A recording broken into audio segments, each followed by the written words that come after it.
Hi అండి, welcome to Vijaya's వంటిల్లు. ఎలా ఉన్నారు అందరూ? బాగున్నారా? మేము బాగున్నామండి. సమోసా అండి, చికెన్ గ్రీన్ బటానీతో సమోసా బాగుంటుందండి. చికెన్ మటన్ సమోసా చేద్దాం. స్టవ్ వెలిగించుకుందాం. ఫస్ట్ ఆయిల్ వేసుకుందాం.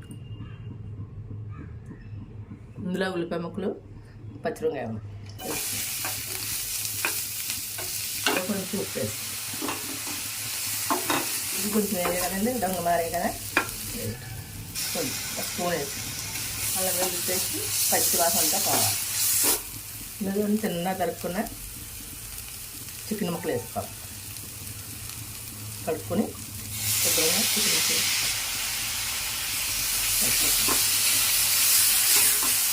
చికెన్ మటన్ సమోసా అన్నాం కదా, అందుకని మటన్ వేసుకుందాం.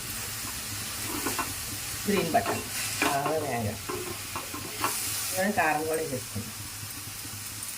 కారంతో పాటు బాగా వేస్తుంది. రెండు వేగేసిన కొంచెంలో వాటర్, ఇది ఒకసారి వాటర్ ఇది కడిగిన వాటర్, అల్లం వెల్లుల్లి వాడాం కదా కడిగేసిన వాటర్ సరిపోద్ది వాటర్. ఎందుకంటే మనం చిన్న ముక్కలే కదా కోసుకున్నాం, దానికి చికెన్ చిన్న ముక్కలు కోసుకున్నాం కదా సమోసాలో పట్టలేక వాటర్ సరిపోతుంది. మూత పెట్టేసి సమోసాకి డవ్ కలుపుకుందాం. అరకప్పు మైదా, అరకప్పు గోధుమ పిండి, కొంచెం సాల్ట్, ఎందుకంటే ఆల్రెడీ కూర ఉంటుంది సాల్ట్ సరిపోదు.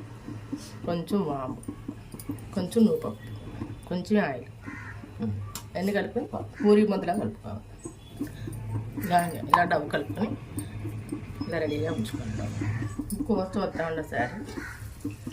జీలకర్ర పొడి అరస్పూను, ధనియాల పొడి అరస్పూను, కొంచెం గరం మసాలా ఎక్కువ అక్కడ కొంచెం అది చేసుకున్నది క్వాంటిటీ కొంచెమే కదా. కొత్తిమీర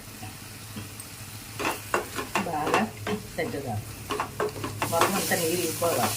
ఎందుకంటే సమోసా పెట్టుకుంటే తడిగా ఉంటే సమోసా లీక్ అయిపోతాయి. పక్కన అది ఆయిల్ పెట్టుకొని ఇప్పుడు ఉంది కదండి, ఇప్పుడు చపాతీలా పావుకొని ఈ అంచులకి ఇలాగా రాసుకోవాలి, పట్టుకోవాలి. చూడండి టమాటా వస్తుంది కదా. ఇప్పుడు దీంట్లో చేసిన స్టఫ్ని ఇలా పెట్టుకొని మళ్ళీ ఇలా నొక్కూడదు. చూడండి అంతే. ఇలా మొత్తం అన్నీ అది చేసుకోవాలి. సమోసా వేయించుకున్నాము.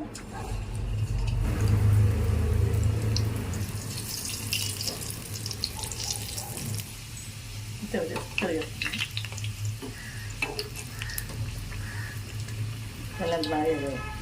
చూడండి, ఎంత బాగా సమోసాతో మిరపకాయ తింటే చాలా బాగుంటుందండి. స్టవ్ ఆపేసి తీసుకుని సర్వింగ్ బౌల్లో తీసుకుని ట్రై చేసి చూడండి చికెన్ మటన్ సమోసా. నా వీడియో కనుక మీకు నచ్చినట్లయితే లైక్ చేయండి, షేర్ చేయండి, నా ఛానల్ని సబ్స్క్రైబ్ చేసుకోండి, పక్కనే ఉన్న బెల్ ఐకాన్ క్లిక్ చేయండి.